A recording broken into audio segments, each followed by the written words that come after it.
Bagong release na application po para tayo kumita ng libre sa GCash ang share ko sa inyo ngayon, kaya naman sana po tutukan nyo tong ating buong video para start na rin kayong kumita.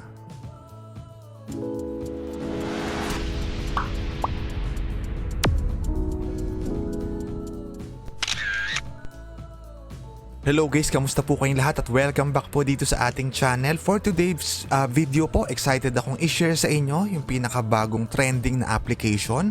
Ito nga po ay si Piso Earn, kung saan gagawa lang tayo ng mga task, makakapag-claim na tayo ng reward at yan nga po yung kailangan natin para makapag-payout tayo ng libre sa GCash. Pwede nyo po siyang i-download gamit yung link na nasa description ng ating video sa baba. Pag open po ng mismong app, itap lang natin yung agree sa terms and conditions. Tapos nun mariredirect nga po tayo sa ating dashboard. So sabi dito, collect Piso coins and convert it to real cash. Tapos complete all challenges and get rewards. So, bago po tayo mag-start, mag-sign in muna tayo gamit yung ating Google account. Tapos after nun, nandito na nga po tayo sa ating dashboard. So mapapansin nyo, meron silang weekly task na tinatawag kung saan nakafocus to para mag-invite ng friends. So huwag kayong mag-alala guys kasi pwede namang mag-focus na lang kayo sa mga task na kagaya nung mag-scratch, mag-spin, mag-answer po ng mga basic na math quiz. So kung marami naman kayong friends na pwedeng ma-invite, pwede nyo ring tapusin yung task na yan. Yung nabanggit ko kanina, ito po yun, yung play and win rewards, merong spin, merong scratch, merong math quiz. So kagandahan po rito sa bagong release na application napakaraming ways para makaipon po tayo ng points. Meron pa silang pa-survey, meron silang video walls. So ayan. So bago tayo mag-proceed, i-check muna natin yung payout method. So punta tayo dito sa cash out. So mapapansin nyo po, napakaraming ways para makapag-payout. Pwede pong through GCash, Paymaya, Points.ph or PayPal. Sa GCash po, ang kailangan nating ipunin ay 10,500 points para sa 50 pesos na payout sa GCash. Kung gusto niyo naman po 100 pesos sa GCash, 20,000 points naman yan. Kung i-scroll po natin dito sa bandang baba, sabi nila rito na within 1 to 2 business days, ipaprocess po nila yung ating payout. Make sure lang po na tama yung i-input nyo na GCash name at number. So after natin i-check itong payout method, punta naman tayo sa mga paraan kung paano tayo makakaipon ng points. So, try po nating bumalik sa ating dashboard at gumawa ng mga task nila. So, unahin natin guys yung spin. So, kung itatap po natin tong spin and win, makikita nyo na everyday meron tayong 10 attempts para makapag-spin at makapag-collect po ng points. So, itap lang natin yung spin. Tapos, mag-spin na yung ating wheel. Check natin kung ilang points yung makukuha natin. So ayan, nakakuha po tayo ng 1 point. So tap lang natin yung close tapos pwede tayo mag-spin ulit. Again, every day meron po tayong 10 attempts para makapag-spin at makapag-collect dito.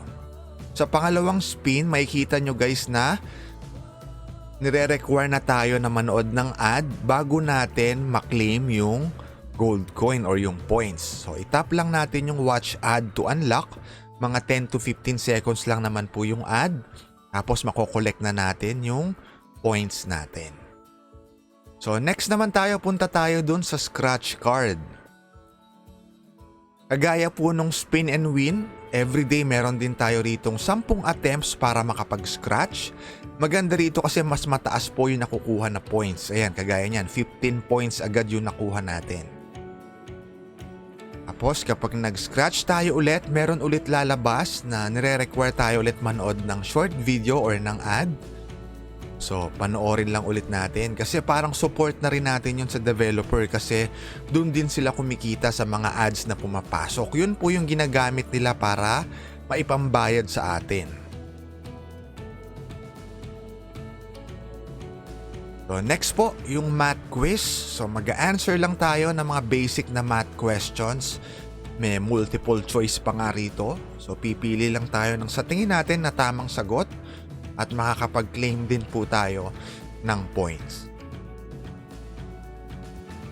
So ganun ulit, solve lang tayo ulit, tapos nood tayo ng short video or ng ad, mga 15 to 20 seconds, tapos collect tayo ulit ng points natin. So ganun po ang mga paraan dito para makaipon kay Piso Earn. So na-explain natin yung spin and win, yung scratch, at itong math quiz. So bukod pa ron sa tatlong nabanggit natin kanina at bukod sa pag-invite, kung gusto nyo mag-invite ng friends, marami pang ang ways dito para makaipon. So pwede tayong mag-answer ng survey. Meron silang offer walls. Ayan, merong video walls. Tapos kung i-scroll pa po natin sa bandang ibaba, meron pa sila ritong daily check-in reward. So ayan, yung may arrow po, ayan.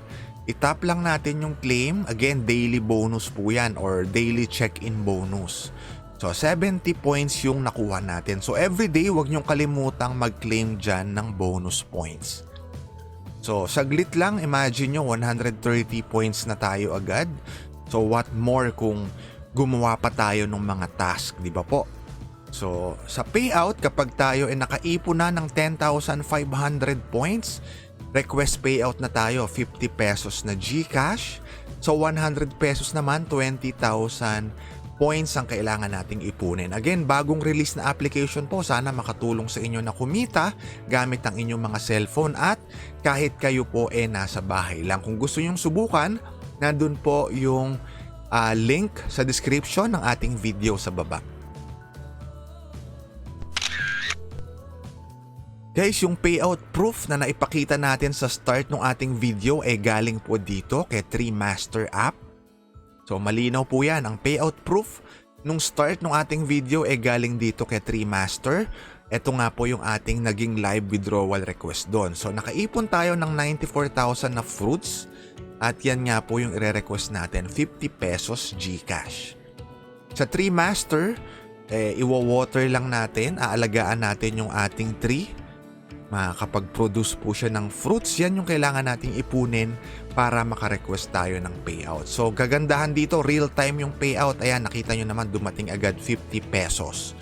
So sana po makatulong sa inyo to guys, na kumita rin. Maraming salamat po sa panonood at kita-kita po tayong muli sa next video.